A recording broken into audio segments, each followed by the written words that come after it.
मंदिर पुजारी संगठन ने मध्य प्रदेश शासन के अधिकारियों पर मंदिरों में कुप्रबंधन और भ्रष्टाचार का आरोप लगाया है और इसको लेकर अपनी बात रखी है। संगठन का कहना है कि शासन के द्वारा मंदिर और मंदिर की संपत्ति के साथ ही जो भूमि है उसको सरकारी नियंत्रण में लेने से यहां पर धार्मिक संप्रदाय के मौलिक अधिकारों का लगातार हनन हो रहा है। संगठन ने माननीय उच्च न्यायालय इंदौर में रिट याचिका दायर की है, जिसमें उन्होंने मध्य प्रदेश शासन, धर्मस्व विभाग, राजस्व विभाग, आयुक्त इंदौर, कलेक्टर इंदौर को नोटिस जारी करने की मांग करी है। संगठन के अध्यक्ष ऋषभ बैरागी ने बताया है कि मध्य प्रदेश शासन के अधिकारी मंदिरों की भूमि पर अवैध कब्जा करा रहे हैं और मंदिरों की संपत्ति का दुरुपयोग उनके द्वारा किया जा रहा है। संगठन ने माननीय उच्च न्यायालय से प्रार्थना करी है कि धार्मिक संप्रदाय के पुजारियों को अनुच्छेद 26 में प्राप्त मौलिक अधिकार लागू किए जाए और मंदिरों को वर्गीकृत करते हुए जो अतिक्रमण कब्जा भूमियों से हटाकर यहां पर मंदिरों को सरकारीकरण से मुक्त किया जाए।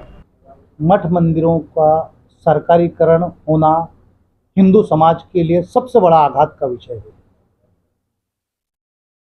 इंदौर जिले के देपालपुर तहसील में मंदिरों पर वक्फ बोर्ड का दर्ज होना एक चाटा है हिंदू समाज के सभी लोगों पर जो धर्म की लड़ाई लड़ रहे हैं।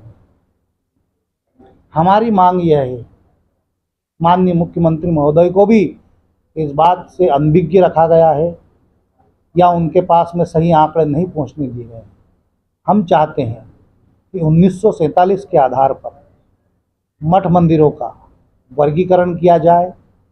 उसके पूर्व के रिकॉर्ड के अनुसार मंदिरों का शासकीय, ट्रस्ट या निजी का वर्गीकरण कर मंदिरों की समुचित व्यवस्था की जाए।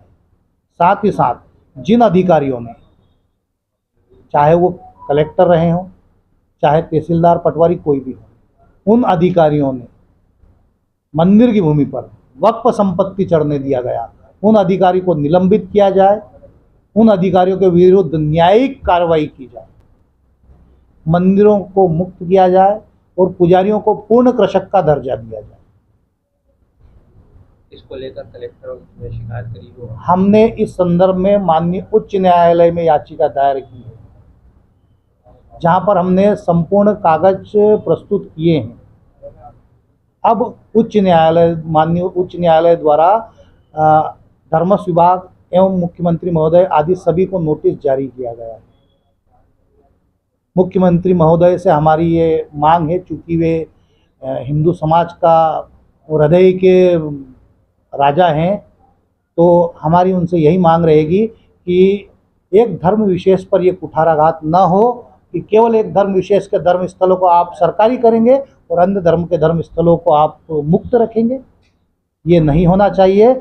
मठ मंदिर मुक्ति अभियान के लिए हम चाहते हैं कि माननीय मुख्यमंत्री महोदय भी हमारे साथ आए और हमारा साथ दें। कितने मंदिरों को वक्फ बोर्ड की संपत्ति के नाम चढ़ाया गया है? 5 मंदिर हैं जिनका रिकॉर्ड हमने पत्रकार वार्ता में सभी पत्रकार बंधुओं को उपलब्ध कराया है, जिसमें देपालपुर इंदौर के ग्राम रूणजी के गौतमपुरा के पास में श्री राम मंदिर सर्वे क्रमांक 1251, 1309, 1333 और 1343, श्री कृष्णेश्वर गोमतेश्वर मंदिर सर्वे क्रमांक 454 और 457, श्री जैन मंदिर सर्वे नंबर 480, श्री महादेव मंदिर बारदा खेड़ी सर्वे क्रमांक 274 तथा हातोद इंदौर ग्राम अटावदा में श्री गोरा देवी मंदिर प्रबंधक कलेक्टर सर्वे नंबर 549 की भूमि पर भी वक्फ संपत्ति दर्ज होना पाया गया है।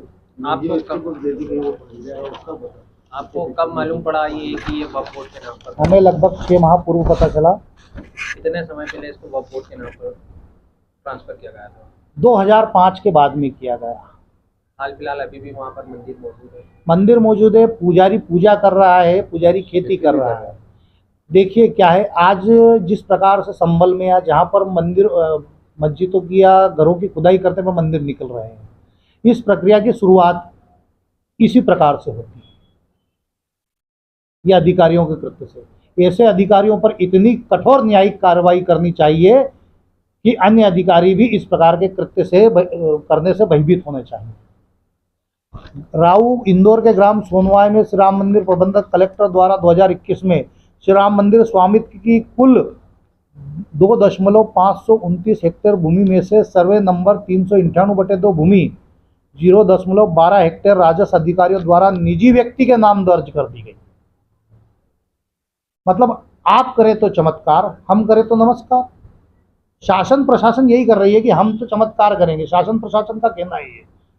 और अगर पुजारी करता है तो गलत है। आप मंदिरों की संपत्ति के साथ क्या खेल खेलना चाहते हैं, सर्वप्रथम तो ये साबित कीजिए। मंदिर एक नहीं है, ये एक धर्म से जुड़ी हुई भावनाओं का विषय है।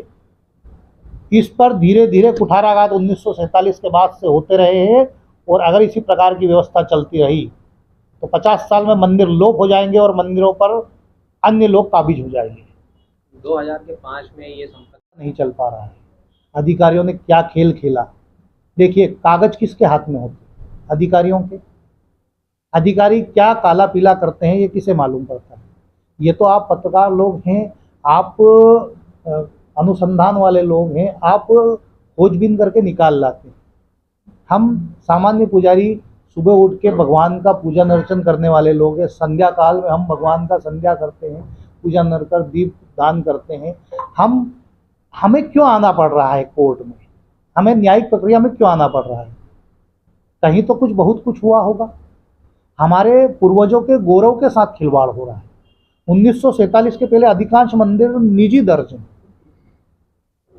हमारे पूर्वजों का गौरव है, इसके लिए हमारी लड़ाई है। आपका परिचय?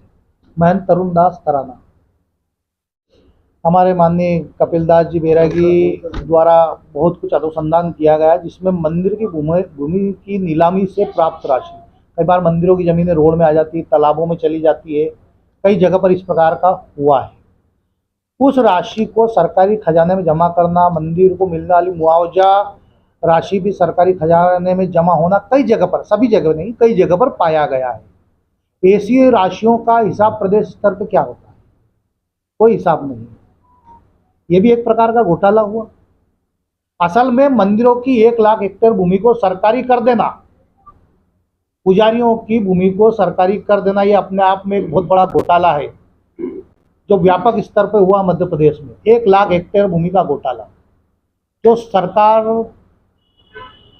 के कुछ शासन प्रशासन के कुछ अधिकारियों की मिलीभगत से हुआ है। और हम इसलिए चाहते हैं कि ऐसे अवैधानिक जो कार्य हैं सरकारीकरण की आड़ में जो होते हैं ये न हो। इसीलिए हमने माननीय उच्च न्यायालय में याचिका दायर की है, और हम चाहते हैं कि किसी रिटायर्ड जज के माध्यम से 1947 के पहले के आधार पर, क्योंकि सरकार ने किसी मंदिर पर भूमि प्रदान की हो, सरकार ने कहीं पर संपत्ति दी हो, जमीन दी हो, तो सरकार ये कहने की हकदार होती है कि ये हमने किया। तो हम चाहते हैं कि सरकार माननीय उच्च न्यायालय के, सर्वोच्च न्यायालय के किसी न्यायाधीश को नियुक्त करके एक समिति नियुक्त करे और 1947 के पूर्व के कागजों के आधार पर मंदिरों का वर्गीकरण करें, कौन से निजी हैं, कौन से ट्रस्ट के हैं, कौन से शासकीय।